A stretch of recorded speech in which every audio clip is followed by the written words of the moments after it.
Subhanahu wa Ta'ala, yang mana pada hari ini kita semua insya Allah diberi nikmat sehat oleh Allah Subhanahu wa Ta'ala. Sehingga alhamdulillah kita bisa melaksanakan kajian rutin kita secara virtual via Zoom di pekan kedua setelah Majelis Taklim Nurul Jannah mengaktifkan kembali kajian rutin kita ini, agar kita dapat bersama-sama menimba ilmu dari para narasumber kita yang Masya Allah luar biasa. Salawat serta salam semoga senantiasa tercurah kepada baginda Rasulullah Sallallahu Alaihi Wasallam, berikut para keluarga, sahabat, dan para pecinta risalah dan syariat beliau hingga akhir zaman. Mudah-mudahan kita yang hadir pada kesempatan siang hari ini bisa menjadi bagian dari orang-orang yang mendapatkan syafaat beliau kelak di akhirat. Amin, amin, Allahumma amin. Baiklah Utifilah, sebelum kita memulai majelis ilmu kita, ada baiknya kita simak dahulu tata tertib kajian virtual kita, sebagaimana tayangan slide berikut ini.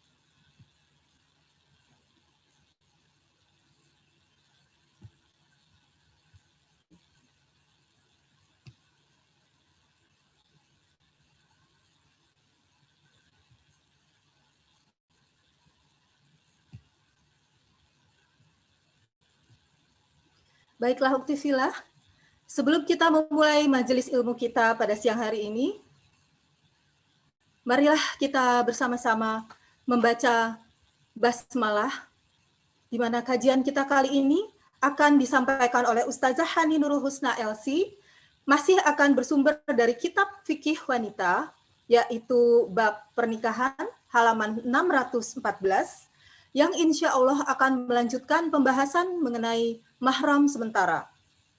Mari kita mulai kajian ini bersama-sama dengan membaca basmalah. Bismillahirrahmanirrahim.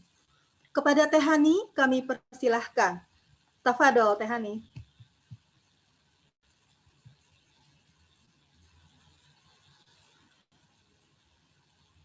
Assalamualaikum warahmatullahi wabarakatuh.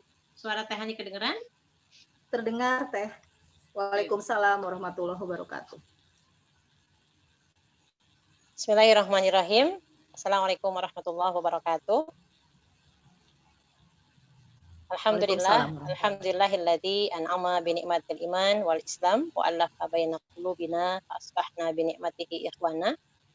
Alhamdulillahilladzi hadana li hadza wa ma kunna linahtadiya laula an hadana.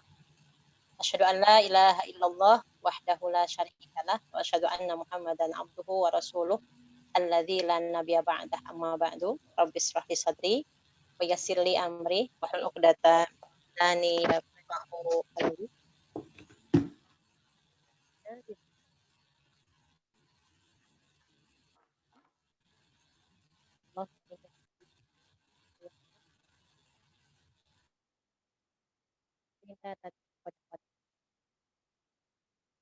Fatihillah ya. Sama bersahabat doa Allah pada siang hari ini. Alhamdulillah sehat semua ya Bu. Kita semua diberikan kemudahan, keberkahan, diberikan umur ya sampai hari ini. Semoga kita semua menjadi hamba Allah yang senantiasa istiqomah dalam ketaatan kepada Allah. Kita juga diberikan khotimah insya Allah. Ibu-ibu sekalian, sebelum kita mulai, mungkin mengajak ibu-ibu semua untuk beristighfar sama-sama. Semoga Allah mengampuni dosa-dosa kita, kesalahan, kekhilafan kita, sehingga apa yang kita bahas insya Allah menjadi ilmu yang bermanfaat untuk kita semua. Astagfirullahaladzim, astagfirullah, astagfirullahaladzim, astagfirullahaladzim,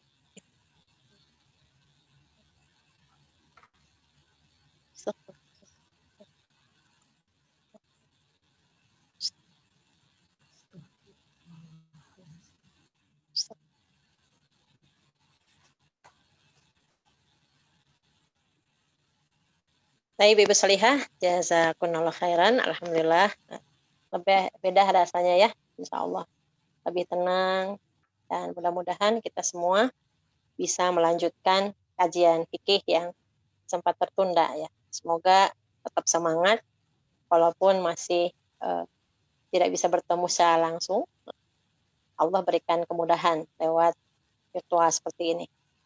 Akhwati fillah, insya Allah kita akan melanjutkan ya, masih fikih wanita atau berkaitan dengan salah satu yang berkaitan erat dengan sebuah pemahaman bagi seorang wanita dalam bab pernikahan. Ada wanita-wanita yang haram dinikahi. Di antaranya adalah ada yang mu'abbad, ada yang abadi, dan ada yang sementara. Insya Allah hari ini kita akan bahas, ibu-ibu semua ada bukunya, banyak yang punya bukunya. Insya Allah ya, yang ada bukunya bisa dibuka di halaman 614, mahram sementara. Ketemu Salihah semua?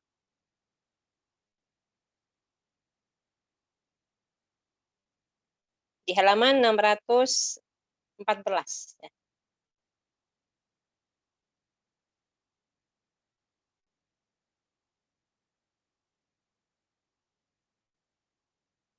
Mahram sementara. Kita akan membahas pada hari ini tentang wanita yang haram dinikahi karena ada hubungan mahram sementara. Mahram sementara itu apa? Yang pertama, menikahi dua wanita bersaudara sekaligus. Ya, kalau kita bahas mahram mu'abbad, ada ibu, ada saudara perempuan, ya, ada anak perempuan. Jadi kita semua memahaminya, bahkan dalilnya jelas ya, ada di dalam surat Al-Quran yang juga kita memiliki pemahaman yang baik, insya Allah ibu-ibu masih ingat, mudah-mudahan di halaman sebelumnya ya, mudah-mudahan ibu-ibu masih nyambung sehingga kita bisa melanjutkan. Apakah seorang laki-laki boleh menikah dengan perempuannya dari hasil berzina? Wanita yang haram nikah itu ada yang mahram mu'abbad, untuk mengingatkan ya, biar nyambung. Wanita yang haram dinikahi karena pertalian, keturunan, ya kan? Yang pertama ada ibu, ada anak perempuan, ada saudara perempuan, nih adik kakak. Kalau laki-laki punya adik perempuan, kakak perempuan, itu mahram mu'abbad selamanya, tidak bisa kita rubah ya. Nggak ada namanya bekas kakak atau bekas adik. Kemudian bibi dari pihak ayah. Kalau bahasa orang Arab, bibi dari pihak ayah itu ammah. Kemudian yang selanjutnya bibi dari pihak ibu. Lalu ada anak perempuan dari saudara perempuan, berarti keponakan. Ya. Di si paman ini, keponakan perempuan adalah mahram, diharam dinikahi. Nah, yang selanjutnya di halaman 614 kita akan bahas mahram muaqqat atau mahram sementara. Mahram sementara menikahi dua wanita bersaudara sekaligus. Ini berarti ketika seorang laki-laki menikahi seorang wanita dan dia punya saudara perempuan, maka saudara perempuannya itu menjadi mahram muaqqat atau mahram sementara. Bisa dipahami ya, Salihah?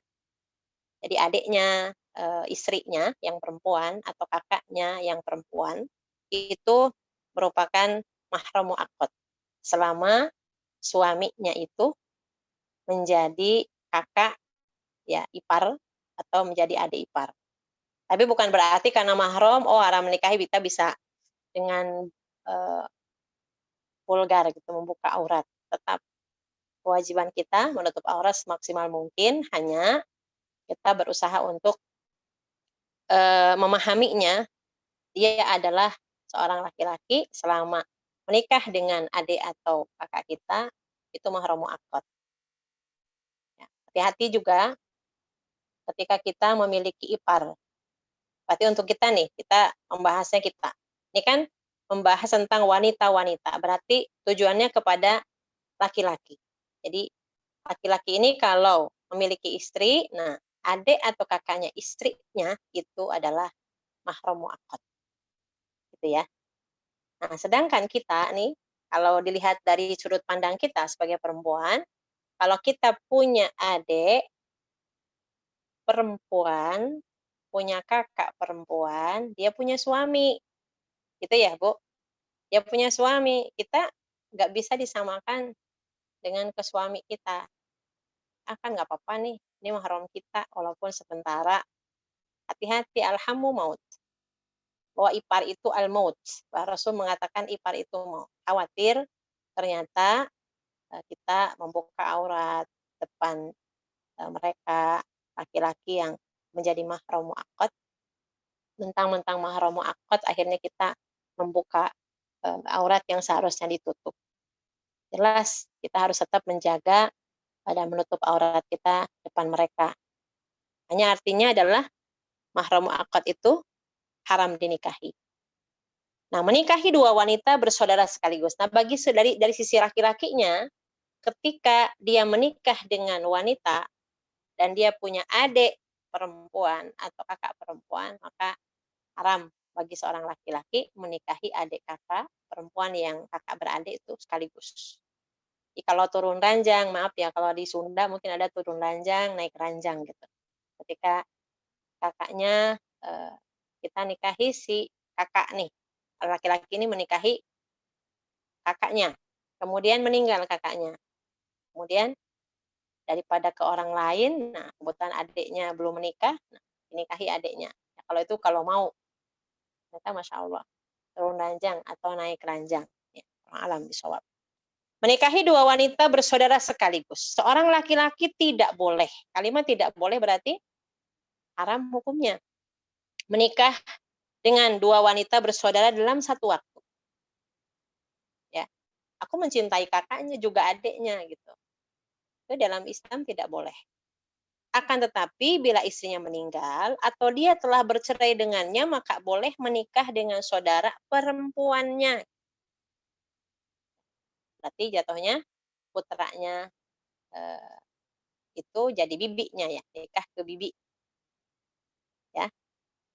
Ayahnya itu menikah ke adik dari ibunya. Ketika menerangkan wanita yang haram dinikahi, Allah berfirman. Silahkan nanti ibu-ibu yang ada Qur'annya dibuka surat An-Nisa ayat 23. Diharamkan bagimu menghimpun jam'u bainal ukhtain, tidak boleh menyatukan, menghimpun ya dua bersaudara dalam perkawinan sekaligus. Kecuali yang terjadi pada masa yang telah lalu. Terjadi nih, masa telah lalu, lampau, masa jahiliyah. Tapi sekarang ini untuk kita tidak boleh. Ya mungkin kalau masih ada, ya harus diceraikan salah satu. Karena Islam melarang. Syariat Islam melarang, dalilnya dalam Al-Quran surat An-Nisa ayat 23. Kemudian Ummu Habibah binti Abu Sufyan menuturkan. Ummu Habibah itu istrinya Rasulullah SAW. Binti Abu Sufyan menuturkan bahwa dirinya pernah berkata, "Wahai Rasulullah, nikahilah saudara perempuan aku, putri Abu Sufyan." Rasulullah SAW berkata, "Apakah engkau senang seperti itu?" Ummu Habibah radhiyallahu anha kemudian menjawab, "Iya. Aku sama sekali tidak senang sendirian bersamamu, melainkan aku lebih senang jika saudara perempuanku ikut merasakan kebaikan ini." Nabi SAW bersabda dan berkata, sesungguhnya hal itu tidak halal bagiku. Kira-kira di sini ibu-ibu ada yang begitu nggak ya? Ya, nggak usah dengan saudara. Kayaknya Mas, aku nggak bisa sendirian nih di rumah. Kalau kamu nikah lagi kayaknya seneng banget. Ada nggak ya perempuan yang begitu? Nggak ada kali ya, Bu. Ini luar biasa. Kan tetapi Rasulullah SAW mengajarkan kepada Ummu Habibah, menyampaikan dengan perkataan bahwa sesungguhnya walaupun Ummu Habibahnya suka atau menyukai atau ridho atau senang dengan Rasulullah ketika menikah dengan saudara perempuannya agar dia tidak sendirian, Rasul mengatakan sungguhnya hal itu tidak halal bagi. Tidak halal berarti haram. Keterangan tambahan di halaman 615. Ibu-ibu bisa lihat ya di sini. Jika seorang laki-laki menikah dengan seorang wanita, lalu dia menikahi saudara perempuannya, maka pernikahannya yang kedua batal, sehingga keduanya harus berpisah. Jadi kalau ada yang sudah terjadi karena ketidaktahuan, maka itu harus diceraikan salah satunya karena pernikahannya pun batal. Pasah gitu ya, sudah batal. Kalau nikah dengan kakaknya, kemudian dalam satu waktu nikah juga dengan adiknya, maka batal nikah yang kedua. Karena istrinya ini bersaudara. Bisa dipahami ya? Kalau bersaudara se-Islam nggak apa-apa. Ya, mungkin temannya, sahabatnya, itu nggak apa-apa. Kalau memang ibu berkehendak berbagi suami gitu ya. Yang kedua, yang B ya, jika seorang kafir tidak beriman kepada Allah menikah dengan dua wanita bersaudara sekaligus, lalu masuk Islam, maka dia harus menceraikan salah satunya sesuai keinginannya. Ini kan hukum berlaku untuk orang yang beriman kepada Allah. Ketika ada yang menikah, ya seorang laki-laki, dia tidak beriman kepada Allah, bukan seorang Muslim, dia menikah sekaligus dengan istrinya yang pertama adalah kakaknya, istri yang kedua adiknya. Kemudian si suami ini masuk Islam, ya, beriman kepada Allah. Maka salah satunya harus diceraikan. Salah satunya harus diceraikan. Ya, diajak untuk beriman, lebih mudah lagi kalau istrinya diajak untuk masuk Islam ternyata salah satunya tidak mau, sudah bagian dari dipilihkan oleh Allah mana yang terbaik. Dan kalaupun ternyata dua-duanya masuk Islam, salah satunya harus diceraikan. Karena ini tidak sesuai dengan tuntunan syariat. Jadi tidak boleh, haram hukumnya seorang suami menikahi dua bersaudara sekaligus. Dua wanita yang bersaudara sekaligus. Bisa dipahami ya? Itu yang pertama. Baru yang pertama, Bu. Yang kedua, menikahi seorang wanita dan bibinya sekaligus. Tadi kan kakak beradik nih. Kakak sama adik. Istri pertama kakaknya, istri kedua adiknya. Dalam satu waktu itu haram hukum. Yang kedua adalah menikahi seorang wanita, dia adalah keponakan di seorang wanita. Jadi bibi dengan keponakan disatukan. Tidak boleh. Nikah dengan keponakannya, lalu ternyata cantik juga nih bibinya. Udah aku nikahi juga. Nggak boleh. Harus milih salah satu. Mau keponakannya, apa mau bibinya. Dalilnya adalah, yang menjadi dalilnya, ya, sabda Rasulullah Shallallahu Alaihi Wasallam, la yujma'u bainal mar'ati wa ammatiha. Janganlah, tidak boleh ya, menikahi seorang wanita, al-mar'ah, wa ammatiha, dan bibinya sekaligus. Wala bainal mar'ati wa khalatiha. Tadi kan sudah sempat disinggung ya sedikit untuk mengingatkan ibu-ibu salihah semua bahwa ada mahram mu'abbad, ada mahram abadi ya, yang memang bukan karena pernikahan gitu, bukan karena sepersusuan. Ini kita lihat bagaimana namanya ponakan dengan bibi dari pihak ayah, penyebutannya dengan bibi atau saudara perempuan dari pihak ibu. Kita misalkan punya bibi nih, ade atau bude, bule ya, dari pihak ayah dengan pihak ibu, penyebutannya berbeda soalnya. Dalam dalil ini, dalam hadis Rasulullah SAW, la yujma'u, janganlah, tidak boleh gitu ya, menyatukan, menghimpun, menikahi bainal mar'ah wa ammatiha, antara seorang wanita dengan bibinya dari pihak ayah, atau wala bainal mar'ati wa khalatiha, atau antara seorang wanita dengan bibinya dari pihak ibu, ya. Ini adalah larangan. Jadi dalam satu waktu sekaligus nggak boleh. Tapi kalau misalkan yang satu nih, seorang laki-laki nikah sama keponakannya, kemudian keponakannya dia udah bercerai atau meninggal, terus dia nikah dengan bibinya, ternyata wanita yang dia nikahi jadi istri peninggal istri pertamanya, ternyata masih bibinya nih, bibi dari istri yang pertama. Dan ini kalau sekaligus tidak boleh. Dan tidak pula seorang wanita dan bibinya dari pihak ibu. Jadi pahami ya, kalau pihak ayah menyebutnya ammah. Kalau dari pihak ibu penyebutannya khalah. Hadis riwayat Imam Bukhari, Muslim, dan Imam Nasa'i. Ini bisa dilihat ya. Silahkan dirujuk oleh ibu-ibu semua. Imam Bukhari nomor 5100 ya. 9, Muslim nomor 1408, dan Imam Nasa'i di halaman 96. Dalam hal ini, ibu-ibu salihah, para ulama yang mempunyai kapasitas ya berpendapat bahwasannya sepakat seorang laki-laki tidak boleh, haram hukumnya menikahi seorang wanita bersama bibinya dalam satu waktu. Ini para ulama sepakat. Hukumnya jelas. Bahwa menyatukan seorang wanita, menikahi seorang wanita, kemudian dalam satu waktu juga menikahi dengan bibinya, baik itu bibi dalam arti sebenarnya ataupun majaz. Seorang perempuan kakek dari pihak ayah, saudara perempuan ayahnya kakek dari pihak ayah, dan seterusnya. Jadi bibi itu ada langsung, misalkan kita adalah keponakan dari seorang wanita. Misalkan kita punya bude atau bule. Langsung nih, nggak ada pemisah.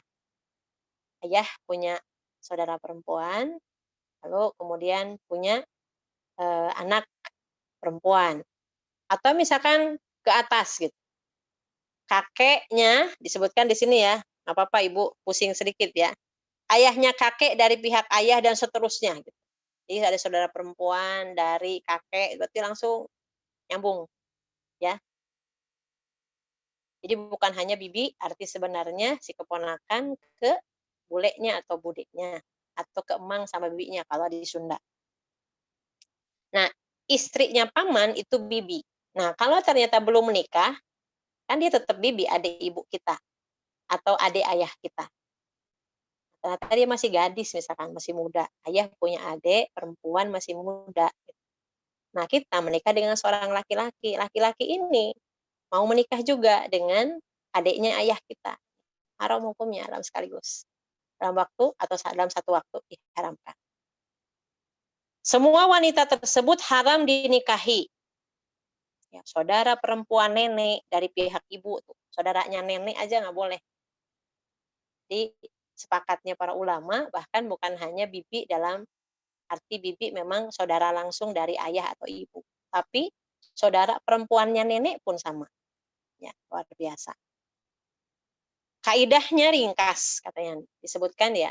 Kaidahnya ringkas, haram menikahi dengan dua wanita sekaligus yang di antara keduanya ada hubungan mahram karena keturunan atau karena rodoah, karena sepersusuan. Yang jika seandainya salah seorang dari mereka adalah lelaki, maka tidak boleh menikah dengan yang lain. Jadi, kalau kita posisinya sebagai keponakan, misalkan suami kita ada, jangan usah suami kita deh, ada seorang suami deh gitu ya. Ada seorang suami yang ternyata menikah dengan wanita, kemudian dia wanita yang dinikahi itu punya bibi. Dalam satu waktu, si suami ini ingin menikahi istrinya ternyata dia punya bibi. Nah, itu tidak boleh dalam satu waktu. Pilih salah satu. Kecuali kalau salah satunya sudah diceraikan atau sudah meninggal. Karena itu disebutnya mahram. Berarti mahram muakkad, ya, mahram sementara. Yang ketiga, wanita yang menjadi istri orang lain. Mahram, Bu. Bukan mahram itu jadi boleh nih kita karena disebut mahram itu boleh terlihat aurat, bukan, haram dinikahi.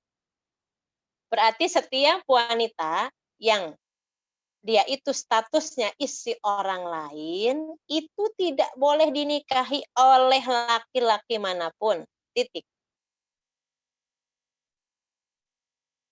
Ini sekarang ini, ya Allah, istighfar kita ya Bu, sama-sama. Ada seorang laki-laki sudah punya istri yang cantik, istrinya Masya Allah ya, solihah, insya Allah. Semua kebutuhan suaminya disediakan. Dia seorang istri yang taat kepada Allah, taat kepada suaminya. Tapi ini laki-laki ini masih juga tertarik dengan istri orang. Ada yang selingkuh dengan istri orang lain. Ini kalau paham, dia seorang muslim beriman kepada Allah, memahami aturan syariat, bahwasannya wanita yang menjadi istri orang lain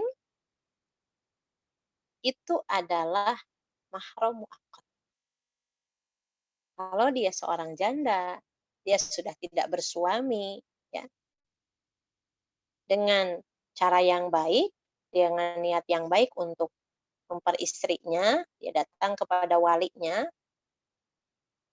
itu baru laki-laki yang baik. Tapi kalau ternyata ada yang main api, menikah dengan seorang wanita yang Allah berikan kemudahan, ya, dia bisa menikah dengan wanita yang luar biasa, diberikan kesempatan berumah tangga, tapi juga melirik wanita yang diharamkan oleh Allah, yaitu wanita yang bersuami. Jadi wanita yang menjadi istri orang lain, atau di dalam poin ketiga, atau sedang menjalani masa iddah dari pernikahannya dengan orang lain. Ya, ini kecuali masa dulu adalah wanita tawanan atau istrinya orang kafir. Ketika seorang laki-laki mau menikah, maka harus jelas, Bu, perempuan ini misalkan sudah tidak berstatus istri orang lain. Dia masih gadis kah? Atau dia janda, baik itu meninggal ataupun karena bercerai dengan suami pertamanya, dan harus jelas sudah selesai masa iddah. Ketika dia wanita yang akan dinikahi oleh laki-laki itu belum selesai masa iddahnya, masih menjalani masa iddah, itu pun sama, haram dinikahi. Saking nggak sabarnya nih laki-laki, akhirnya ada wanita yang sudah ingin dipersunting jadi istrinya, padahal dia masih menyelesaikan masa iddahnya, maka itu hukumnya haram. Harus selesai dulu masa iddah. Misal, diceraikan bulan Januari, ya, wanita ini yang diceraikan, istri ini belum haid. Nah, kemudian haidnya akhir Januari, setelah diceraikan awal Januari. Kemudian di bulan Februari mendapati haid lagi. Masa iddah ini masa menunggu, ya, bagi seorang perempuan. Masa menunggu, dilihat sampai 3 kali suci dari haid, apakah ada janin, ya, dari suami yang menikahinya, yang sudah menceraikannya.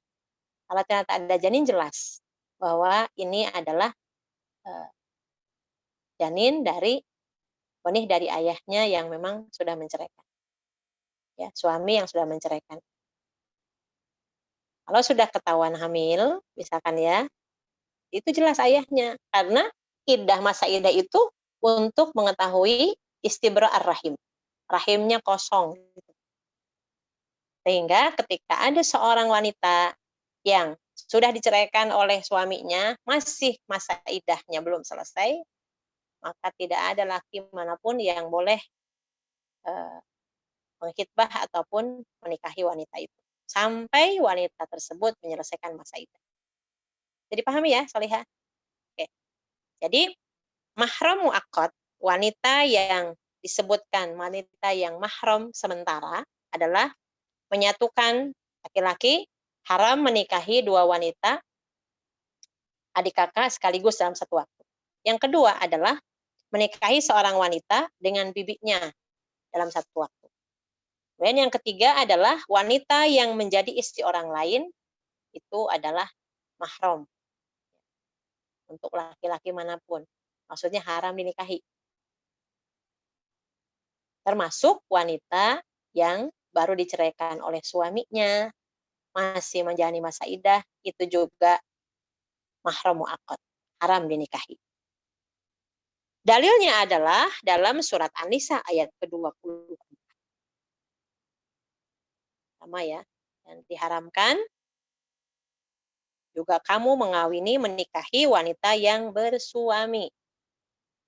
Nih, siapapun nanti ketika ada yang mendapati, ada yang cerita, ada yang minta pendapat, ibu sudah paham sekarang. Ketika ada ternyata dia kecewa dengan suaminya, seorang wanita, kemudian curhat dengan ibu-ibu solehah yang sudah hadir di kajian pada siang hari ini, maka wanita yang bersuami itu, dia tidak boleh melakukan satu hal yang dilarang. Kalau perempuan yang sudah menikah, kemudian ya punya pil, itu udah nusyuz ya Bu, dan itu ada pembahasan khusus. Apa yang harus dilakukan, bagaimana nusyuz itu apa, ada pembahasannya. Nah, wanita yang bersuami itu adalah haram dinikahi oleh laki-laki mana. Sampai memang jelas statusnya.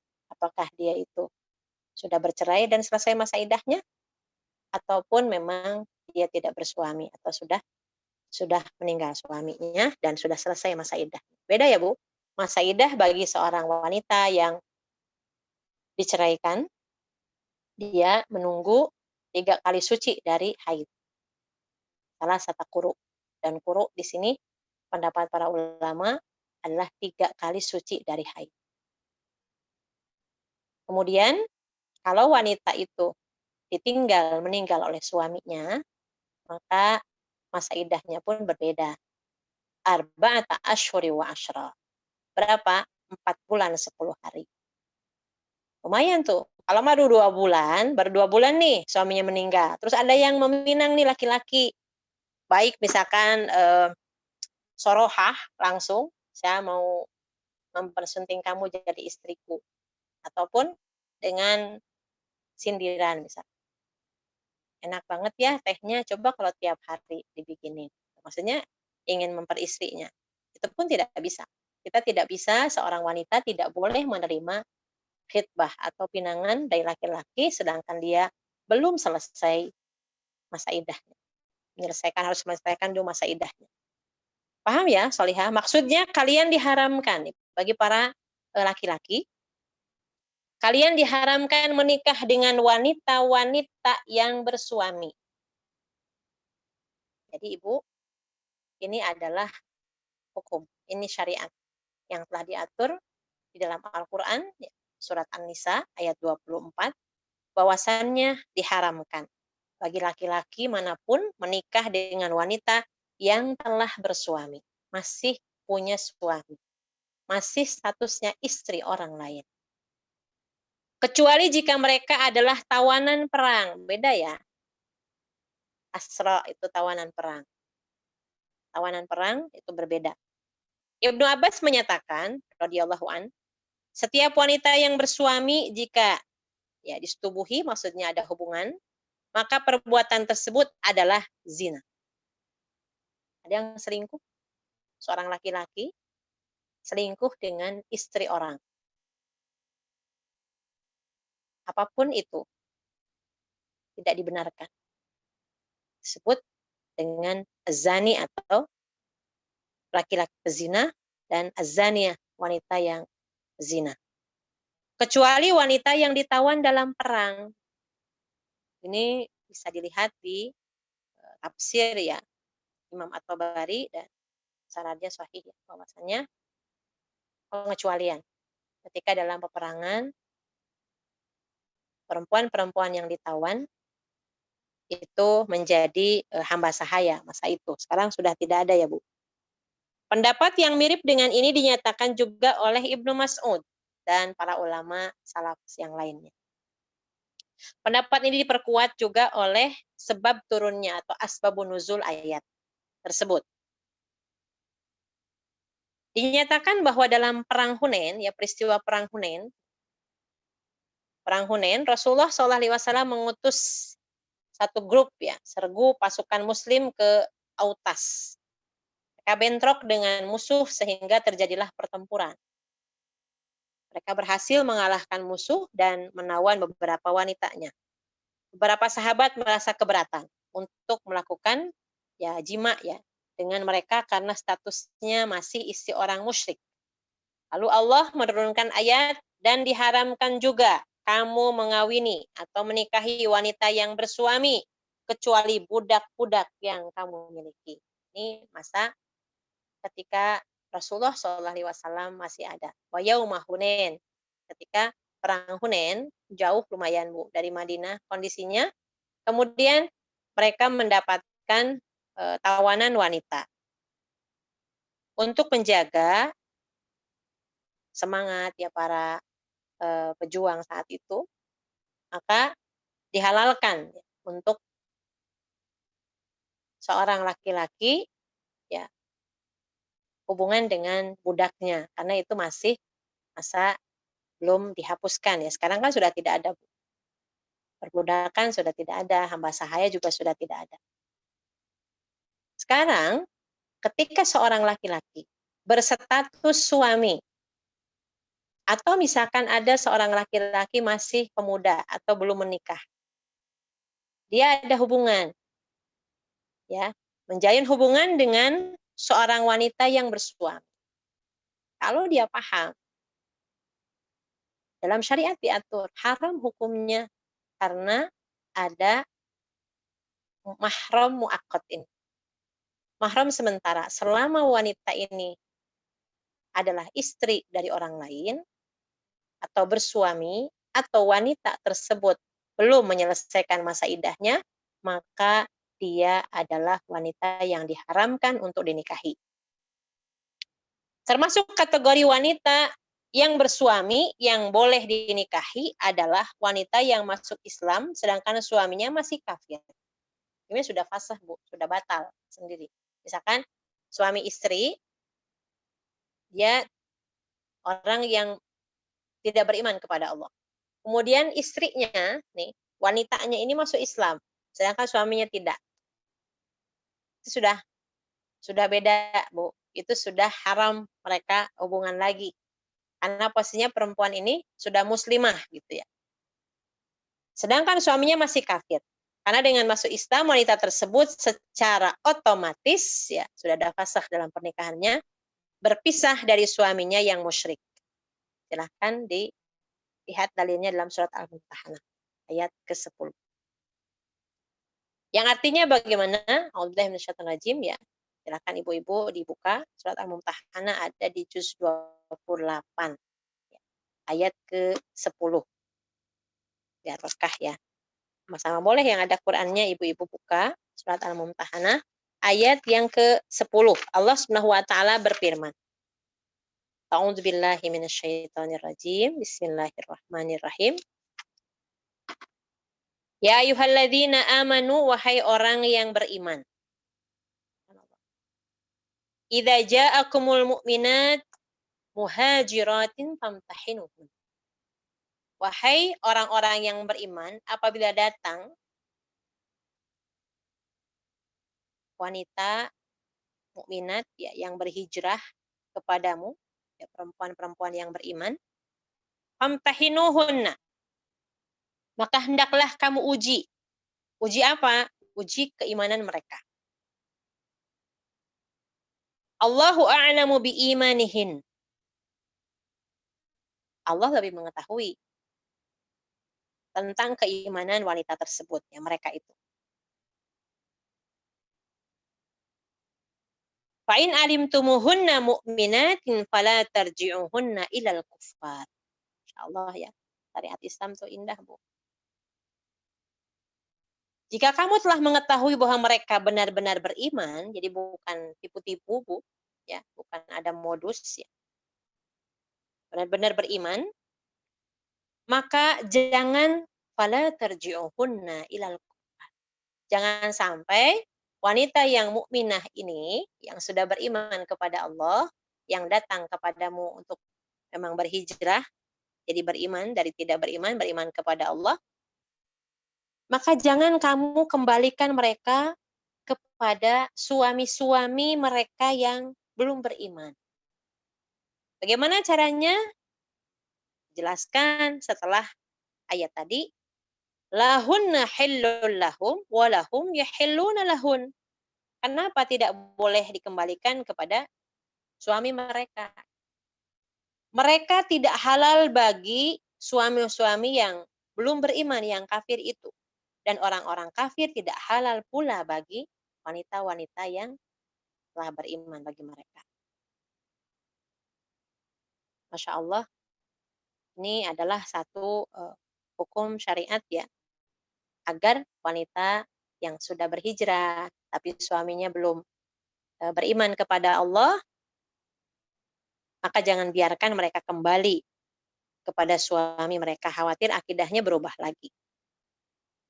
Wa atuhum ma anfaqu. Maka dari itu berikanlah kepada suami-suami mereka mahar yang telah mereka bayar. Caranya ya silakan aja balikin lagi. Kalau mungkin wanita ini pernah diberikan mahar, ya, pernah diberikan mas kawin, mahar, ketika mereka menikah balikin. Wala tumsiku bi'asmil kawafir. Dan tidak dosa atasmu mengawini mereka, ya. Wala tumsikuhunna bi'ismil kawafir was'alu ma anfaqtum wal yas'alu ma anfaqu.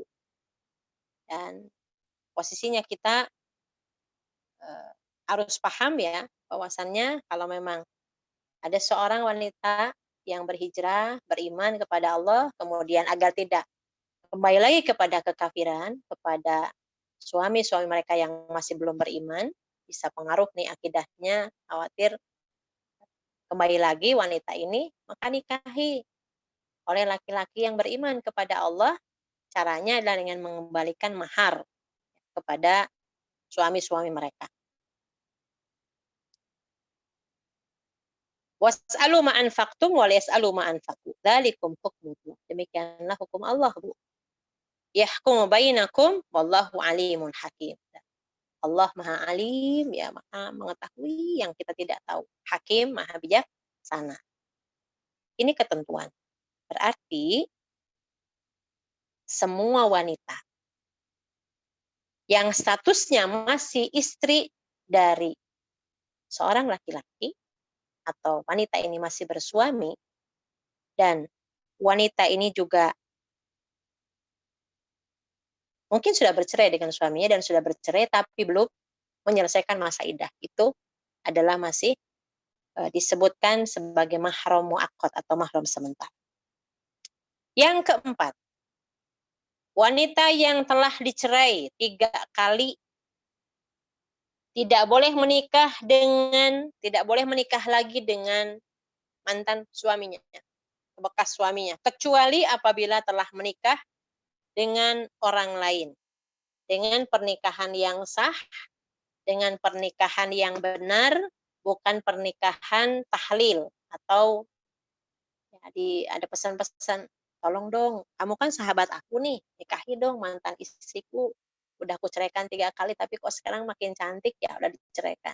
Saya mau nikah lagi sama dia tapi nggak boleh nih, harus nikah dulu dengan orang lain. Kamu nikahi ya tapi jangan diapa-apain.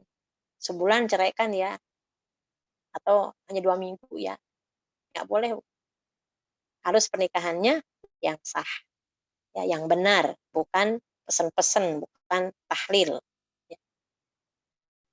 Di dalam surat Al-Baqarah bisa ibu-ibu salihah buka, dalilnya 230, surat kedua, surat Al-Baqarah di ayat ke-230. silahkan yang ada Qurannya boleh dibuka. Sehingga nanti menjadi rujukan ya bahwasannya syariat Islam itu indah, bahkan dalam bab pernikahan itu begitu sangat dimuliakan wanita ini. A'udzu billahi minasyaitonir rajim. Bismillahirrahmanirrahim. Fa in talaqaha fala tahillu lahu min ba'du hatta tankiha zawjan ghairah. Kemudian jika dia menceraikan. Jadi suami telah mentalak ya dengan talak yang kedua, fa in talaqaha, jadi kedua sudah pertama ditalak, kedua ditalak. Yang ketiga, tidak bisa lagi Bu untuk rujuk. Talak pertama bisa rujuk, talak kedua masih bisa rujuk, talak ketiga sudah tidak bisa. Karena sesungguhnya ketentuannya di ayat ini, hatta tankiha zaujan ghairah. Maka perempuan ini tidak halal lagi baginya sebelum dia menikah dengan suami yang lain. Jadi harus nikah dulu dengan suami yang lain. Hatta tankiha zaujan ghairah. Sampai menikah dengan wanita. Wanita itu menikah dengan suami yang lain. Dengan pernikahan yang benar. Fa in talaqaha, nah sudah menikah lagi nih dengan laki-laki yang lain, si mantan istrinya. Fa in talaqaha, ternyata ini bercerai. Kemudian jika suami yang lain itu menceraikannya, baru fala junaha alaihima, maka tidak berdosa bagi suami istri tersebut ya. Bagi keduanya, suami pertama dan bekas istrinya atau mantan istrinya, ayyataraja'an, untuk rujuk lagi, untuk kembali lagi. Jadi dengan syarat catatan harus wanitanya menikah lagi dengan laki-laki lain dengan pernikahan yang sah. In dhanna ayyuqima hududallah. Jika keduanya memang berpendapat dapat menjalankan hukum Allah. Tilka hududullah. Dan demikianlah hukum Allah, ketentuan Allah, yubayyinuha liqaumi ya'lamun.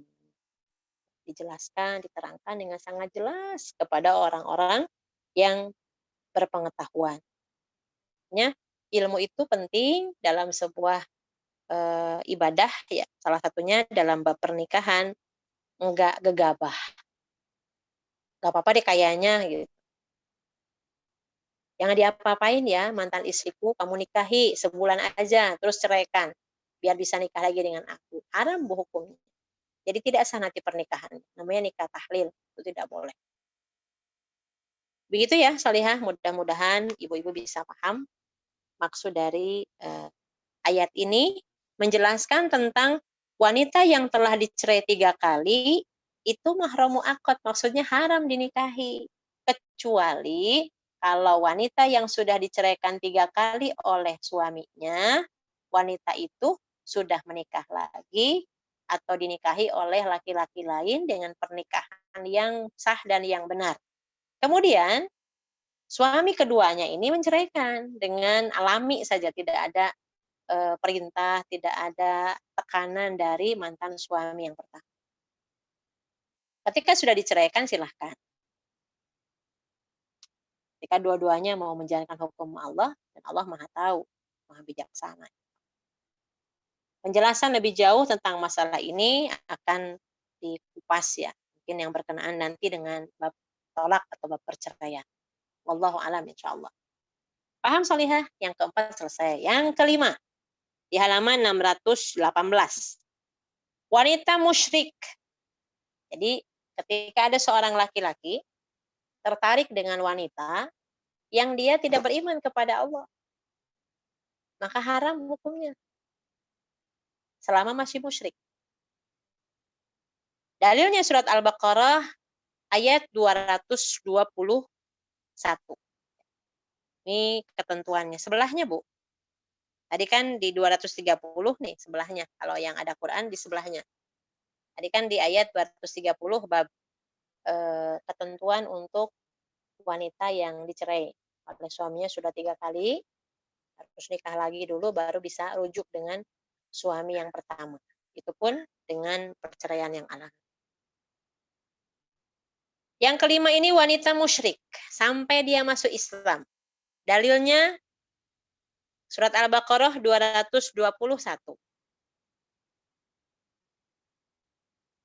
A'udzu billahi minasyaitonir rajim. Bismillahirrahmanirrahim. Wala tankihul musyrikati hatta yu'min. Maka dan janganlah kamu nikahi, wahai laki-laki, janganlah kamu nikahi musyrikat, wanita-wanita yang musyrik.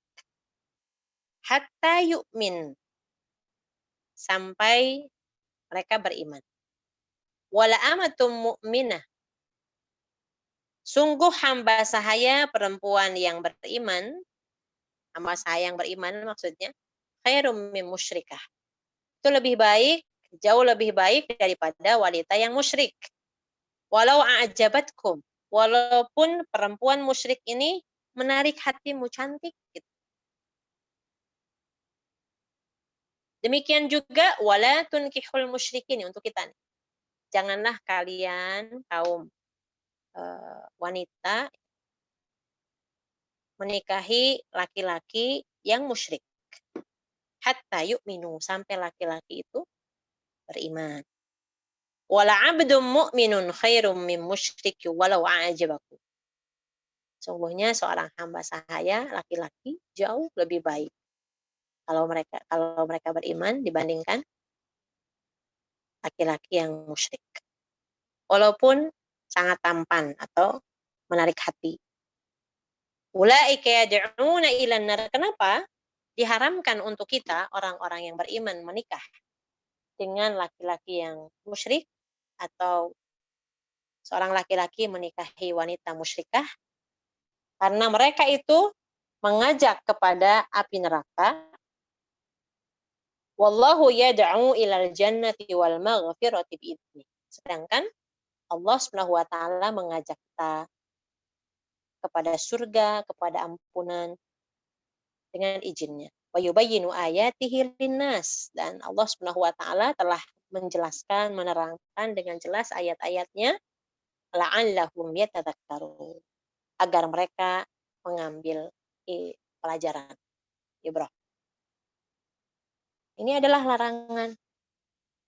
Makanya yang kelima, wanita yang disebut mahram muaqqat itu adalah wanita-wanita musyrik sampai mereka masuk Islam. Jika firman Allah Subhanahu wa taala, dan janganlah kamu tetap berpegang pada tali perkawinan dengan perempuan-perempuan kafir tadi, bi'samil kawafir. Kita berharap bahwasannya ketika ada wanita yang sudah beriman kepada Allah, maka kita harus menjaga mereka agar mereka tidak kembali kepada kekufuran dengan menikahi mereka dan mengembalikan mahar kepada suami yang pernah mereka nikahi. Jadi mantan suaminya atau suami yang masih belum beriman itu dibalikin aja maharnya ke mereka. Lalu nikahi wanita musyrik itu karena mereka sudah beriman kepada Allah.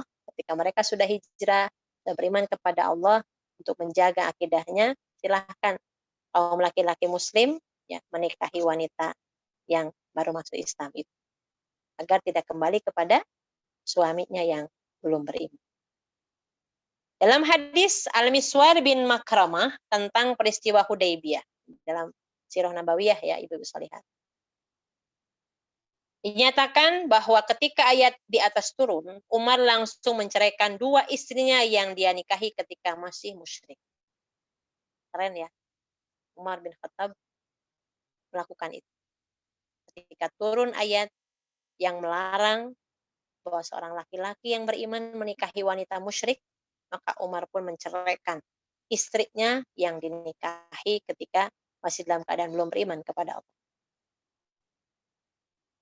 Dalam keterangan tambahannya, ada pengecualian dalam larangan menikah dengan wanita musyrik, yakni boleh menikah dengan wanita ahli kitab, seorang lelaki muslim boleh menikah dengan wanita ahli kitab, agama Yahudi atau Nasrani, berdasarkan firman Allah. Pada hari dihalalkan bagimu dengan baik, yang baik-baik, makanan sembelihan orang-orang yang diberi kitab, Alkitab itu halal bagimu. Dalam surat Al-Maidah ya, ayat kelima. Nah, kita tinggal menjelaskannya atau mencari apakah ahli kitab sekarang sama dengan yang dulu. Udahlah cari aja yang muslimah juga banyak Bu yang belum menikah, kenapa harus nyari dari yang belum beriman kepada Allah.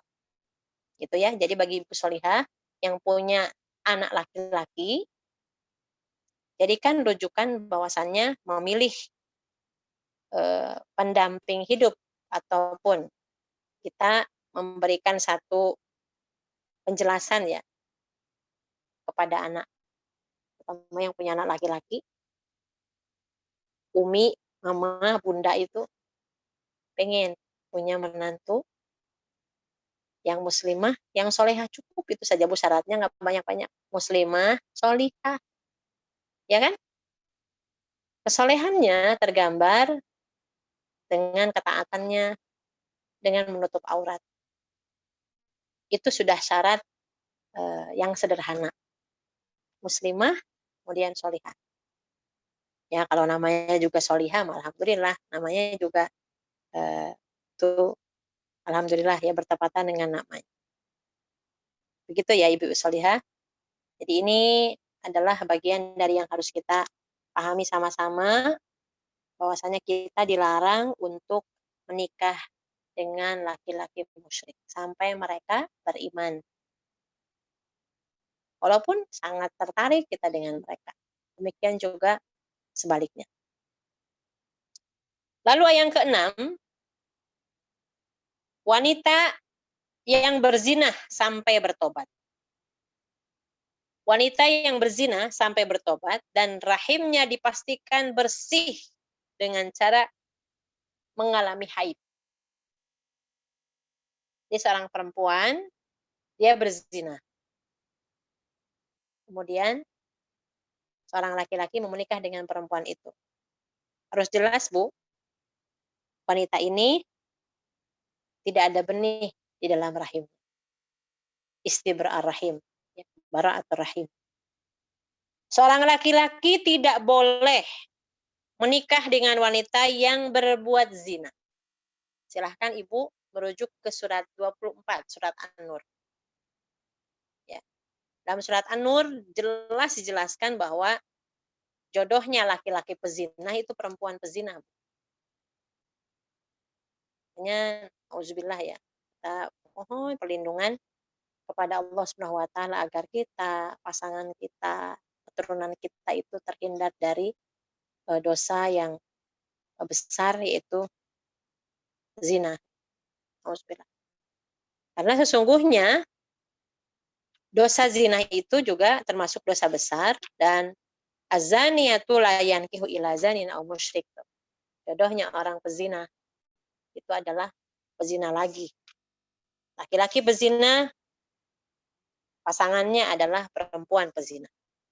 Silahkan dibuka surat An-Nur, surat ke-24 ayat yang ketiga. Az-zani la yankihu. Az-zani la yankihu illa zaniyatan aw musyrikatan. Waz-zaniyatu la yankihuha illa zanin aw musyrik. Wa hurrima dzalika 'alal mu'minin. Pezina laki-laki tidak boleh menikah kecuali dengan pezina perempuan atau perempuan musyrik. Jadi jodohnya pezina laki-laki itu kalau tidak pezina perempuan itu orang musyrik. Demikian juga pezina perempuan tidak akan menikah dengannya illa zanin au musyrik, kecuali laki-laki pezina ataupun laki-laki musyrik. Kenapa ditutup ayat ini? Merinding ya Bu. Wa hurrima dzalika 'alal mu'minin. Dan diharamkan untuk orang yang beriman. Jadi orang yang beriman kenapa masih ada yang berzina? Orang beriman itu beriman kepada Allah. tahu Allah Maha melihat apa yang dilakukan, Maha mendengar apa yang diucapkan. Tapi ketika laki-laki atau perempuan ada yang berzina, bahkan selingkuh sudah tahap berzina, itu berarti keimanannya lagi tidak ada ketika mereka berzina. Dicabut keimanannya. Maka di sini yang menjadi wanita yang haram dinikahi adalah wanita yang berzina sampai bertaubat. Beda ya, kalau sudah bertobat dan di rahimnya tidak ada janin dengan cara mengalami haid. Berarti wanita yang hamil itu haram dinikahi. Kecuali kalau seorang wanita diceraikan dalam kondisi hamil, ya masa idahnya kan sampai melahirkan. Nah, mantan suaminya baru sebulan juga belum, sudah merujuk lagi dengan istrinya yang lagi hamil. Namanya masa idah itu masa di mana suami bisa untuk kembali kepada istri. Tanpa harus akad lagi kalau di masa idah, Bu, rujuknya. Tapi kalau sudah selesai masa idah, misalkan diceraikan Januari, ya Februari rujuk, itu nggak perlu akad lagi yang baru. Nanti dalam bab perceraian ya kita akan bahas. Tapi kalau udah selesai masa idahnya, misalkan setahun baru rujuk nih, ada niat rujuk, udah rujuk aja. Tapi sudah selesai masa idah. Januari diceraikan, baru rujuk misalkan Agustus ataupun akhir tahun. Maka dia harus akad baru, mahar baru, semuanya jadi baru lagi. Bisa dipahami ya, Ibu sekalian, dalam bab talak atau perceraian. Amr bin Shu'aib menuturkan, ayahnya menceritakan dari kakeknya bahwa Marsad bin Abu Marsad al-Ghanawi membawa para tawanan di Mekah. Saat itu di Mekah ada seorang pelacur terkenal. Auzubillah ya. Ada pelacur terkenal, Bu. Saat itu ada pelacur terkenal. Yang bernama Anak. Nah, jangan kalau Bu mau gaya-gaya, Anak Q. Ini nama pelacur pada masa itu di Mekah. Anakku aja pakai K, Bu. Yang pakai Q ya. Anak namanya. Dan sudah lama menjalin persahabatan dengannya. Marsad datang kepada Nabi seraya berkata. Jadi pahami ya kisahnya sekilas. Ya Rasulullah, wahai Rasulullah, apakah aku boleh menikah dengan anak seorang pelacur, seorang wanita yang dikenal pezina? Boleh enggak saya menikah dengan wanita pezina ini?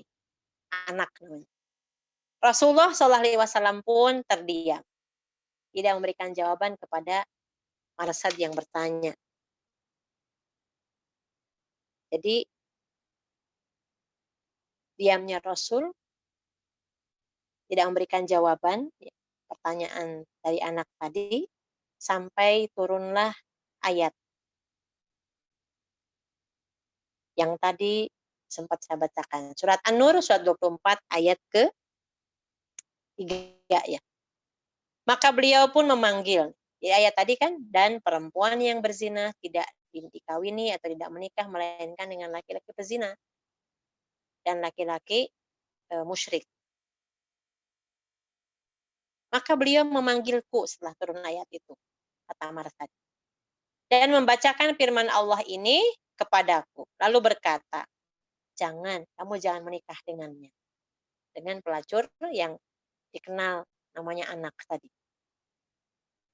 Apabila wanita tersebut telah bertaubat, maka lenyaplah sifat yang membuatnya haram.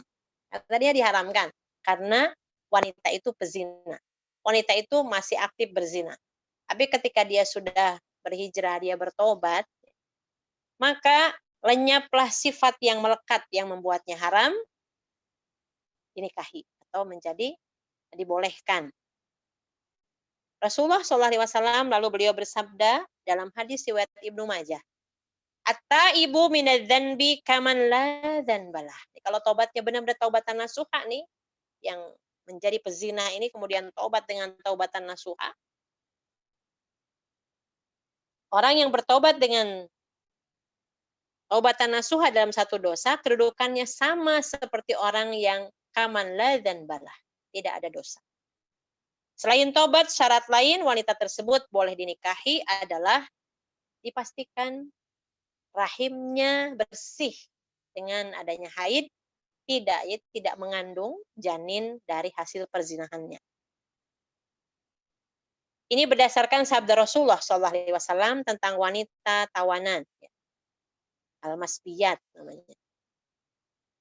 La tuta'u hamilun hatta tada. Wanita yang mengandung tidak boleh disetubuhi hingga melahirkan. Wala ghairu hamilin hatta tahidha haidatan. Sedangkan wanita yang tidak mengandung tidak boleh disetubuhi oleh suami yang menjadi suaminya hingga mengalami haid 1 kali. Kalau misalkan ada seorang laki-laki tahu perempuan ini adalah perempuan yang beriman kepada Allah, kemudian dia tapi melakukan dosa besar, berzina, tahu dia kemudian bertobat, maka salah satu syarat dia boleh dinikahi, wanita itu boleh dinikahi, supaya lenyap nih sifat yang menjadikan dia haram, pezina tadi. 1, harus bertobat syaratnya. Yang kedua, rahimnya harus bersih. Jadi pahami ya? Itu syarat. Beliau memberi syarat bagi seorang budak wanita dengan haid untuk memastikan rahimnya tidak lagi mengandung dari hasil perzinahan. Sebelum dibolehkan bagi suaminya menggaulinya. Demikian juga dengan ya tadi budak ya. Maka wanita yang pezina pun begitu. Alhamdulillah. Bu Hani sampai jam berapa, Solehah? 5 menit lagi ada? 14.30, Teh Hani. Oke, masih ada ya? Masih. Mudah-mudahan bisa selesai. Siap. Ya. Dikit lagi ya. Ya. Yang ke-7, wanita yang sedang melaksanakan ihram. Beda ya. Ada mahram. Aduh, bukan mahram nih, bukan, kalau bahasa Indonesia kan muhrim nih. Nah, ini muhrim nih. Wanita yang ihram namanya muhrim. Tapi namanya kalau haram dinikahi namanya mahram. Ini sudah dibetulkan ya. Maaf ya, bukan mahram nih, gitu. Jangan sentuh-sentuh. Kita bukan mahram.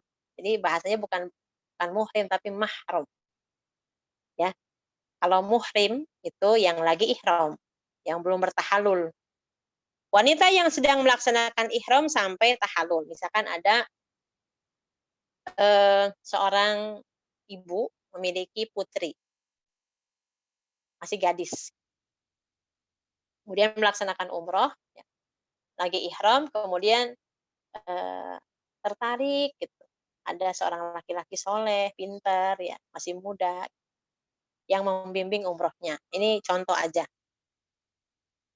Si ibu ini tertarik, coba nih, mau nggak ya Ustadz muda ini nikah dengan putri saya? Selama masih ihram, haram Bu. Ya.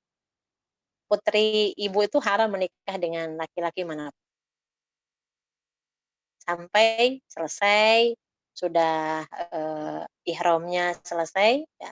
Kemudian dia tawaf, baru tahalul, sa'i tahalul. Ya. Setelah bertahalul, silahkan. Selesai umrohnya, lalu ternyata mau nggak nikah dengan putri ibu? Mengadakan akad nikah halal, boleh. Tapi kalau masih dalam kondisi belum selesai ibadah umrohnya, masih muhrim, masih ihram, belum tahalul, maka haram. Orang yang sedang melakukan ihram tidak boleh melangsungkan akad nikah. Jika ada yang melakukannya, maka pernikahannya itu tidak sah. Tidak boleh gegabah. Jika ada yang melakukannya, maka pernikahannya tidak sah. Menurut kebanyakan para ulama atau jumhur ulama. Dalilnya hadis Utsman, Ibu, hadisnya. Hadis Utsman bin Affan radhiyallahu anhu yang menyatakan bahwasannya Rasulullah Shallallahu Alaihi Wasallam beliau bersabda, la yankihul muhrimu wala yunkih wala yakhtub. Orang yang sedang melaksanakan ihram, muhrim, tidak boleh menikah. Wala yunkihu, atau menikahkan. Dianya nggak boleh nikah, yang ihramnya, atau yang ihram nggak boleh menikahkan, si ayah, wali. Wala yakhtub, ataupun melamar, mengkhitbah. Hadis riwayat Imam Muslim, Tirmidzi, Abu Daud, Nasai, dan Ibnu Majah. Yang ke-8, bisa dipahami ya Bu? Yang ke-7 berarti wanita yang sedang melaksanakan ihram. Yang ke-8, menikah dengan wanita kelima bagi yang telah berpoligami, sudah punya 4 istri. Jadi wanita yang kelima itu haram hukumnya. Gitu ya. Allah berfirman dalam surat An-Nisa ayat 3. Fankihu ma toba lakum minan nisa masna wa sulasa wa ruba'. Arti waw di situ itu dan, Bu, bukan ditambah. 2 tambah 3 tambah 4 jadi berapa? Banyak ya, Bu. Bukan ditambah gitu. Jadi hanya 4. Jadi yang kelimanya itu haram. Perempuan yang kelima yang dinikahi oleh seorang laki-laki, maka yang kelima itu tidak sah. Haram. Karena batas maksimal wanita yang boleh dinikahi oleh seorang muslim laki-laki adalah 4 orang wanita. Sehingga dia tidak boleh menikah dengan lebih dari 4. Jadi yang kelima ini haram hukum. Ya. Kenapa? Rasul juga kan banyak Nabi menikah dengan wanita yang lebih dari 4. Itu kekhususan, pengkhususan, keistimewaan khusus bagi Rasulullah. Dan tidak berlaku untuk yang selain beliau. Rasulullah boleh menikah dengan lebih dari 4 wanita dan boleh menikah tanpa mahar. Seluruh ulama sepakat, ya, ijma dalam hal ini. Orang musyrik yang kemudian masuk Islam dan memiliki lebih dari 4 istri, kemudian dia masuk Islam nih. Jadi sebelum masuk Islam dia punya istri lebih dari 4. Kemudian dia masuk Islam. Setelah dia masuk Islam maka istrinya harus diceraikan, sisakan 4 orang. Gitu. Jadi sesuai dengan yang diinginkan, pilih aja dari berapa istrinya diceraikan. Ya, diambil 4 orang saja. Yang dipertahankan hanya 4 saja. Dalam sebuah riwayat dari Ibnu Umar, ini ada riwayat dari Ibnu Umar radhiyallahu an, dinyatakan bahwa saat masuk Islam ada seorang namanya Ghailan bin Salamah As-Saqafi. Jadi laki-laki ini memiliki 10 orang istri yang dia nikahi di masa jahiliyah. Kemudian istrinya itu pun masuk Islam bersamanya. Maka Nabi menyuruhnya untuk memilih hanya 4 saja dari 10 orang istrinya Ghailan bin Salamah As-Saqafi. Gitu ya. Makanya ini yang harus kita pahami dari mahram sementara dari fikih wanita yang sama-sama kita bahas ya. Alhamdulillah bab mahram sudah selesai. Yang tersisa dengan kita dalam bab pernikahan insya Allah tentang nikah yang tidak sah menurut syariat ya. Ada nikah sighar, kemudian ada nikah tadi muhallil, tahlil tadi yang sebagaimana tadi sempat sekilas jelaskan. Kemudian nikah mut'ah. Ya. Di pernikahan-pernikahan yang tidak sah dalam syariat Islam. Kemudian ada nikah urfi, nikah yang ya fenomena yang berkembang lah di kaula muda. Dan ini juga nikah sementara, nikah mut'ah, nikah yang ya mungkin sekarang juga sudah banyak, bahkan bukan menikah ya, tapi juga sudah berzina, anak-anak berpacaran. Kita berharap anak-anak kita, keturunan kita dilindungi dari hal-hal yang bisa merusak akidah dan ibadahnya juga akhlaknya. Nanti kita baru akan bahas tentang karakteristik pasangan suami istri. Nanti istri yang ideal seperti apa, suami yang ideal seperti apa. Gitu. Ya, setelah kita bahas bab nikah yang tidak sah dalam syariat. Mungkin itu saja untuk hari ini. Mudah-mudahan ibu-ibu bertambah ilmu, bertambah kesolehan, tambah umur, tambah kesolehan. Silahkan kalau ada yang mau bertanya. Alhamdulillahirabbil alamin. Syukron wa jazakillahu khairan Ustazah Hani atas Baik, sharing ilmunya. sami-sami. Ini rupanya sudah ada satu pertanyaan di kolom chat, Ustazah, Iya, saya boleh. bacakan. Ya, Assalamualaikum Ustazah Hani, mohon bertanya, berapa insyaallah. lama masa idah cerai hulu atau istri yang menggugat? Oke. Ibu Solihah, namanya khulu berarti sudah melepaskan diri. Kalau melepaskan diri berarti dia tidak bisa menikah lagi.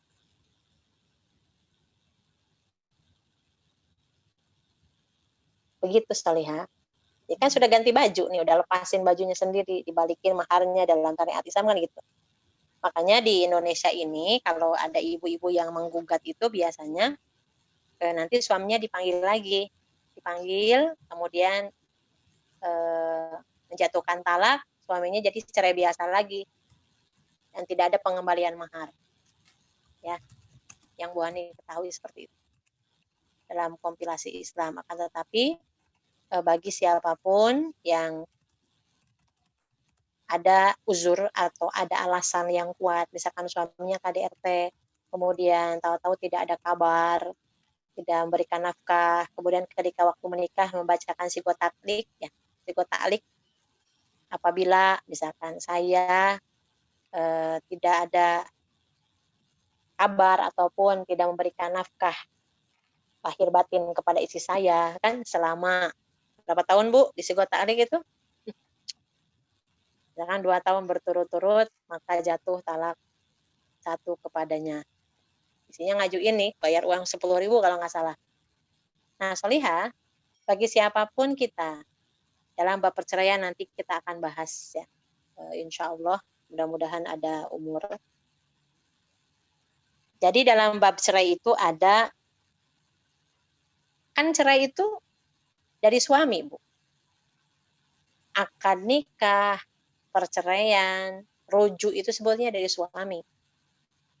Jadi kalaupun main-mainnya, bercanda gitu, seriusnya itu jatuh Bu, talak. Makanya jangan gegabah menyebutkan kalimat talak. Atau istri memancing suami supaya udah talak aku aja, jatuhkan talak kepada seorang istri yang solihah tidak akan meminta talak kepada suaminya kalau tidak ada alasan yang jelas, yang dibenarkan syariat.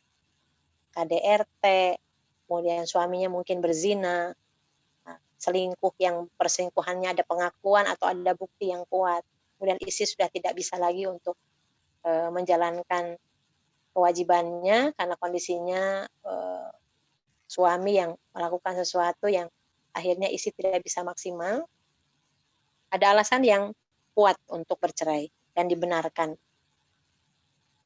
Itu dibolehkan. Ketika suami tidak mau menceraikan dan istri dalam kondisi tidak mendapatkan sakinah dalam rumah tangga, boleh istri itu mengajukan ke pengadilan agama, berwenang sekarang, mengajukan gugat cerai, kemudian nanti akan dipanggil nih suami istri ini, dan pengadilan pun tetap akan ada mediasi. Kira-kira ini ada masalahnya apa, dan tidak akan langsung memutuskan ya udah cerai gitu. Harus dijelaskan. Boleh jadi suami istri tidak paham. Suaminya ada yang dikit-dikit talak, dikit-dikit talak, dikit-dikit diucapkan kalimat talak. Tidak boleh. Di perkataan talak itu memang dari suami.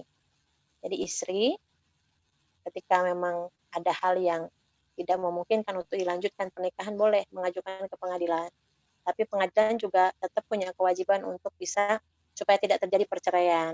Kira-kira di mediasi dulu, ternyata ini memang tidak bisa untuk dilanjutkan pernikahan dan sudah dicoba mediasi, sudah suaminya ketika tidak datang di pengadilan, ada panggilan, mungkin sekali ke 2 kali, diputuskan oleh pengadilan.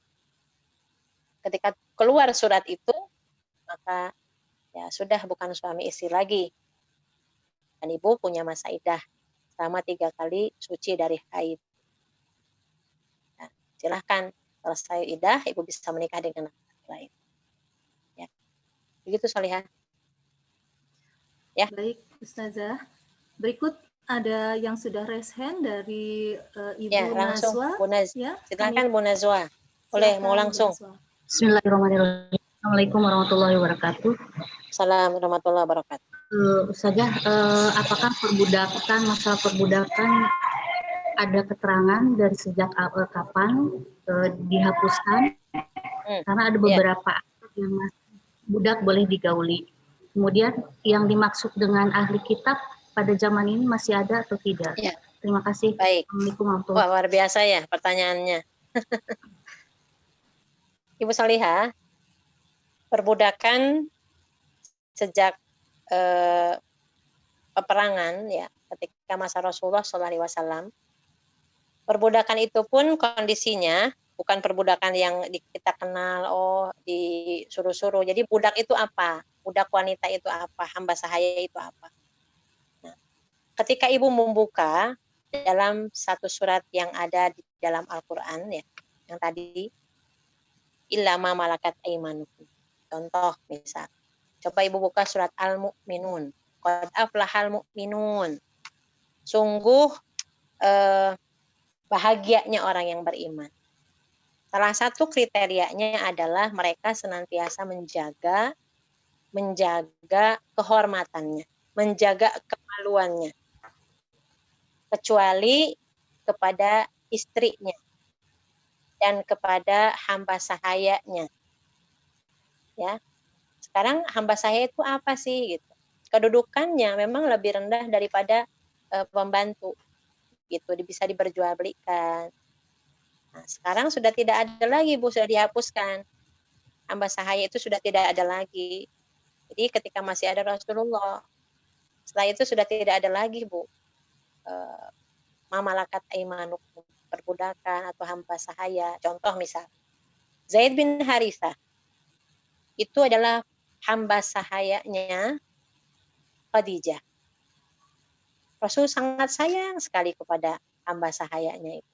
Sampai Rasulullah pun mengangkatnya menjadi anak, menjadi putranya. Sehingga Zaid bin Harithah dikenal dengan Zaid bin Harithah, tapi dengan Zaid bin Muhammad. Tapi akhirnya dalam kurun waktu yang beberapa lama, kemudian Rasulullah SAW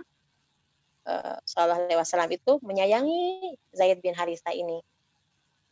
Nah, kemudian ingin menikahkan dan mengangkat derajat Zaid, ya, dari memang golongan yang strata sosialnya mungkin masa jahiliyah itu kan tidak sama antara kaum bangsawan ataupun orang yang namanya punya kekayaan, punya harta, punya kehormatan dengan namanya seorang hamba yang diperjualbelikan. Kalau kita lihat, dan apa yang terjadi setelah itu? Rasulullah menikahkan dengan Zainab binti Jahsy.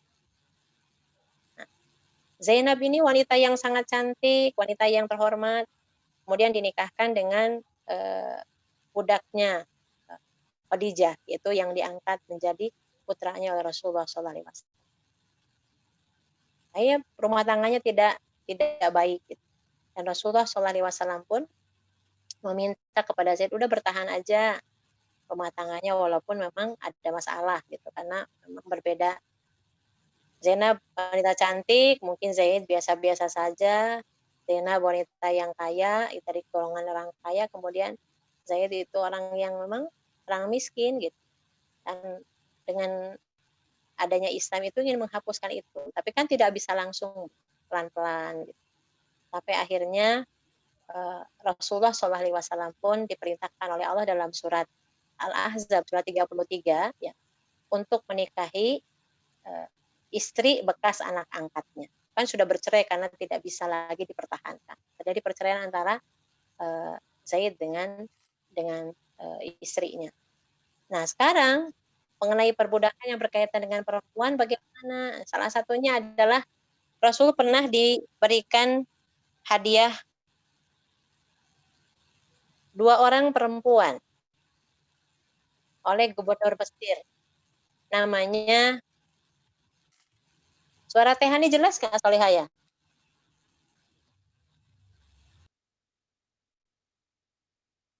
Putus-putus atau jelas Solihah? Jelas Ustazah. Oh, Jelas. kesini Jelas. Jelas Ustazah. Oke. Jadi berikan 2 hadiah 2 perempuan oleh gubernur Mesir itu. Namanya Maria Kipia salah satunya. Nah, Maria Kipia ini kan menjadi hamba sahayanya Rasulullah. Ya kan? Menjadi budaknya. Kemudian Rasulullah menikahinya. Menikah dengan Rasulullah SAW itu berbeda dengan istri-istri yang lain. Karena ini hamba sahaya dan halal untuk Rasulullah menggaulinya gitu. Dan akhirnya Rasulullah pun mendapatkan putra yang terakhir, putra bungsunya Rasul dari Maria Kiptiah ini. Gitu. Nah, sekarang apakah memang masih ada? Sudah tidak ada, Bu.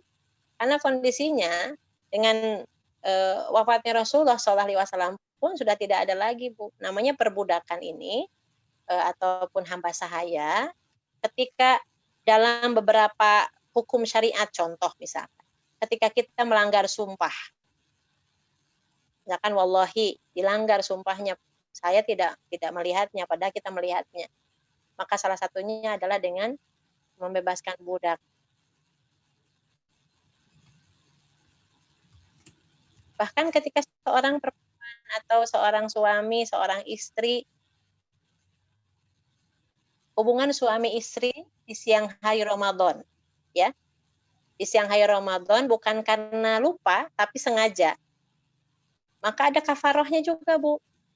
Karena aslinya kan membatalkan atau membatalkan puasa tanpa ada alasan, bukan karena sakit, ya, atau hubungan suami istri di siang hari Ramadan kan nggak boleh nih, haram hukumnya.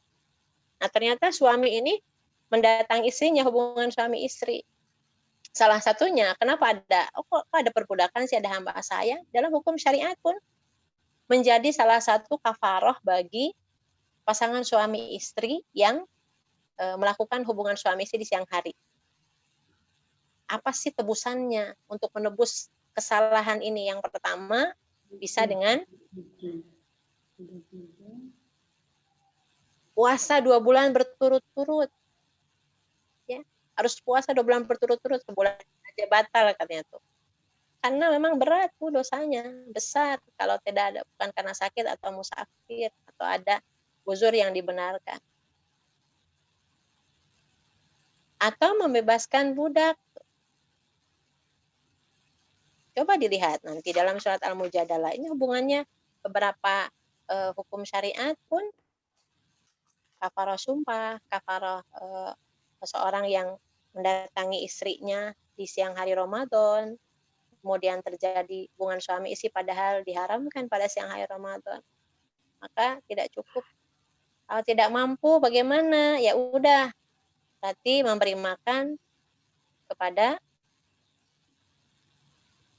60 orang miskin. Kebayang? Kalau misalkan nasi kotak harganya berapa? 20.000 kali 60 orang. Nah, jadi ada dalam hukum syariat itu membebaskan, memberi makan kepada orang miskin, kemudian membebaskan budak juga. Ini tidak bisa kita pahami sederhana.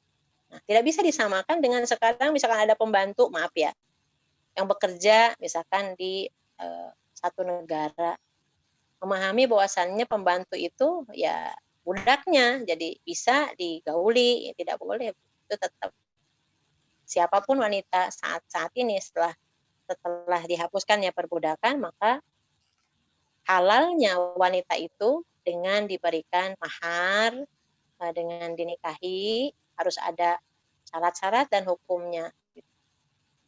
Ada wali, ada saksi, ada mahar, ada mempelai perempuannya. Sekarang ahli kitab, apakah kan tadi dihalalkan, makanannya dihalalkan. Nah, ahli kitab sekarang apakah sama? Nah, sekarang tanya, ahli kitab tuh Yahudi dan Nasrani, apakah boleh seorang Muslim menikah dengan wanita Yahudi atau wanita Nasrani? Jawabannya adalah nikahilah wanita muslim. Jadi jangan gegabah dalam bab hukum ketika kita mencintai seorang gitu ya. Walaupun misalkan gimana nih, boleh nggak? Kan boleh kali ahli kitab. Ya ahli kitab sekarang, ahli kitab itu apa? Yang membaca kitab. Ada Taurat, ada Injil. Nah, kitab Taurat diturunkan kepada Nabi Musa alaihissalam. Jadi orang-orang Yahudi itu paham betul hukum-hukum. Contoh yang lurus ahli kitab. Ya, kalau dalam dibuka lagi sejarah. Rasulullah ketika mendapatkan wahyu pertama kali, dalam kondisi ketakutan Rasulullah, kemudian pulang ke rumah istrinya, Ibunda Khadijah. Kemudian mengatakan, zamiluni, zamiluni, selimuti aku, kata Rasulullah. Lalu Ibunda Khadijah luar biasa, tidak bertanya, kemudian berusaha untuk menenangkan suaminya. Dia mengikuti apa yang diinginkan suaminya, diselimuti, kemudian ditenangkan. Engkau itu biasa memberikan makan, memuliakan tamu, ya. Kemudian ya menjadi pribadi yang memang baik, sehingga tidak akan mungkin mendapatkan sesuatu yang buruk. Dan bukan itu saja. Solusinya apa? Dibawa ke Warokoh. Nah, Warokoh ini adalah ahli kitab, sosok ahli kitab. Jadi, ahli kitab yang betul-betul lurus gitu. Sehingga ketika datang, esokan harinya mendatangi Warokoh, menyampaikan apa yang terjadi dengan suami. Bahwasannya memang Warokoh itu senantiasa membaca Taurat, kemudian kitab Injil yang memang yang pernah diturunkan kepada Nabi Musa, Injil kepada Nabi Isa. Dan belum dirubah seperti saat ini. Al-Quran menjelaskan banyak di surat Al-Baqarah juga ada. Bahwasannya orang-orang Yahudi itu merubah isi Taurat, mengatakan bahwasannya ada min indillah. Padahal mereka merubah dengan tangan-tangan mereka. Mengatakan ini hada min indillah. Itu dari sisi Allah. Janganlah kalian merubah ayat-ayat Allah, nggak apa-apa, paling juga sebentar kalau masuk neraka. Gitu. Dan ini yang perlu kita tahu bahwasannya ahli kitab yang mana. Kalau salah satu contoh ahli kitab yang betul ya, mungkin yang paling dekat di masa Rasulullah adalah Warokoh itu. Dan Warokoh mengatakan apa yang terjadi kepada suami kamu, kepada Muhammad ini, itu pernah terjadi pada Nabi Musa. Jadi nanti setiap nabi itu pasti akan sunatullah lah, diusir dari tempat kelahirannya. Dan kalau itu terjadi dan aku masih kuat, itu masih hidup, aku akan menjadi membelanya habis-habisan, kita bahasa bebas.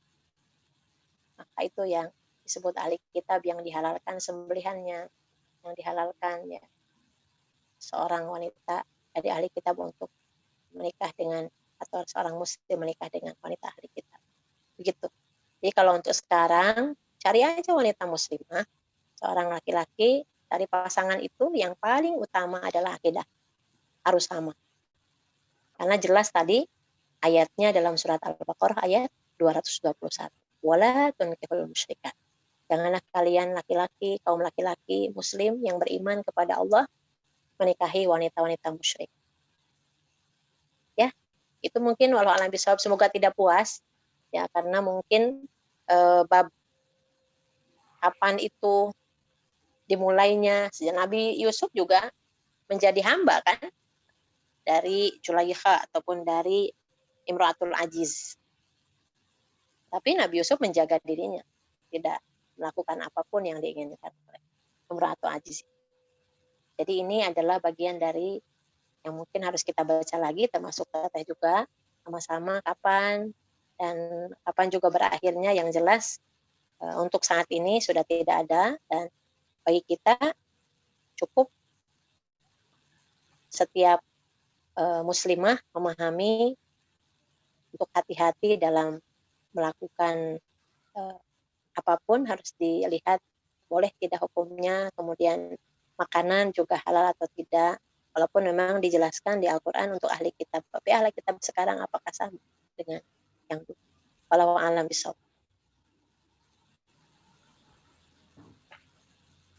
Baik, masih ada waktu 5 menit. Apakah masih ada pertanyaan lagi, Ibu-Ibu?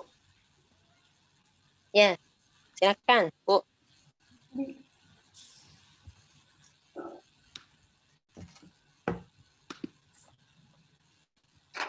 Paham ya, insya Allah ya? Atau nggak paham?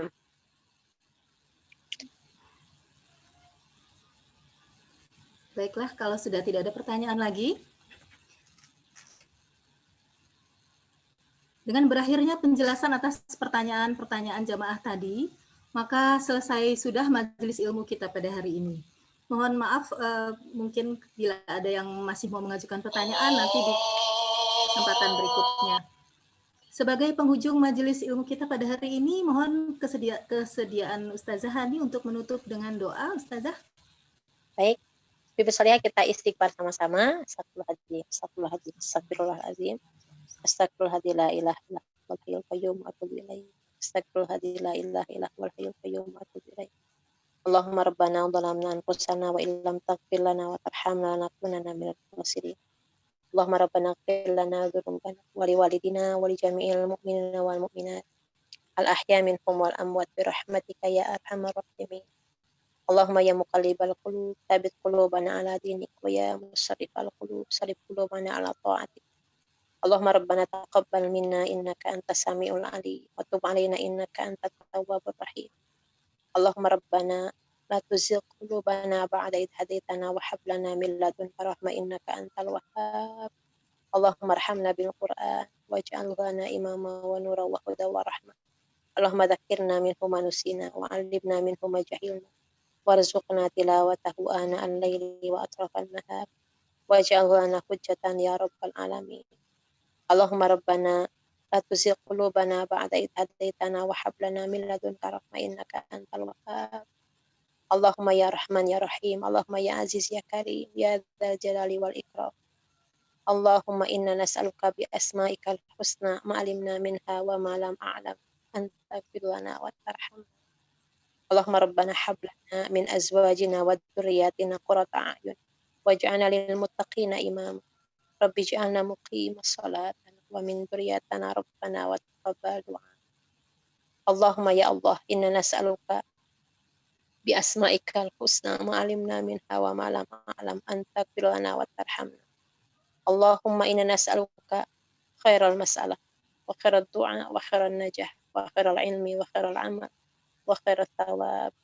Tsabbitna wa taqil mawazinana haqiq imanana warfa' darajatana wa taqabbal salatana waghfir khati'atana wa nas'aluka darajatil ula minal jannah. Rabbana atina fid dunya hasanah wa fil akhirati hasanah wa qina adzabannar. Subhanaka rabbika rabbil izzati amma yasifun wa salamun alal mursalin walhamdulillahi rabbil alamin.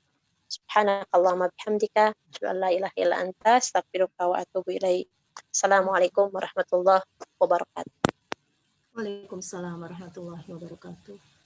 Sekali lagi kami ucapkan terima kasih jazakillahu khair kepada Ustazah Hani atas waktunya dan sharing ilmunya pada hari ini.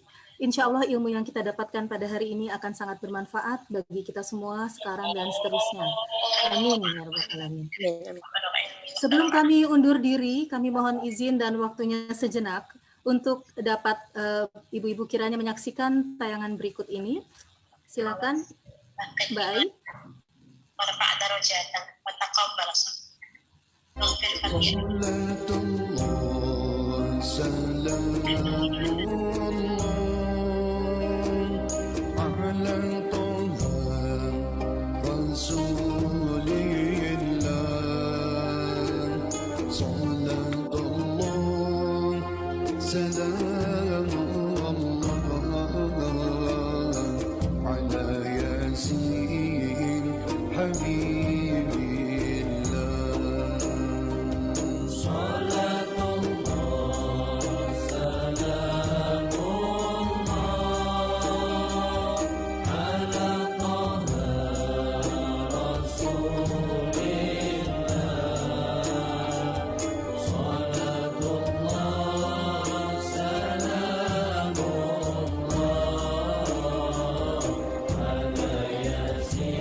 وبالهادي رسول الله توسلنا بسم الله وبالهادي رسول الله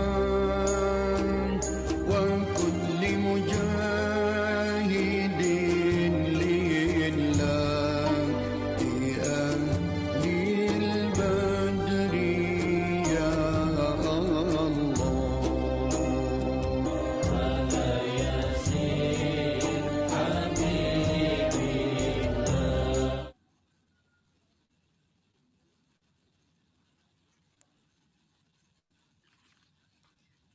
Baiklah, syukron wa jazakumullahu khair atas kesediaan Utifillah semua untuk menyaksikan tayangan slide tadi yang telah menginformasikan kesempatan untuk mendukung syiar dakwah Islam melalui media dakwah dengan cara berinfak ke rekening Majelis Ta'lim Nurul Jannah.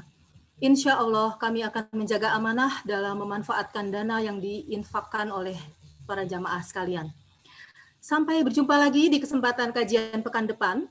Insya Allah akan dilaksanakan pada hari Kamis 18 Februari 2021 pukul 1 waktu Indonesia bagian Barat sampai dengan selesai dengan narasumber Ustadz Ahmad Ridwan LC. Akhir kata, kami moderator sekaligus mewakili pengurus Majelis Ta'lim Nurul Jannah mohon undur diri, disertai permohonan maaf apabila dalam pelaksanaan kajian kita hari ini masih terdapat banyak kekurangan. Yang benar datangnya hanya dari Allah dan yang salah datangnya dari kami sendiri, Al-Fakir. Jazakumullahu khair atas perhatian dan partisipasi Utifillah semua dalam kajian kita hari ini, insya Allah akan dicatat sebagai ladang amal. Amin ya rabbal alamin. Wabillahi taufik wal hidayah. Wassalamualaikum warahmatullahi wabarakatuh. Assalamualaikum warahmatullahi wabarakatuh. Jazakumullah ya. Waalaikumsalam. Kami sami teh. Waalaikumsalam warahmatullahi wabarakatuh. Assalamualaikum Ustazah, terima kasih.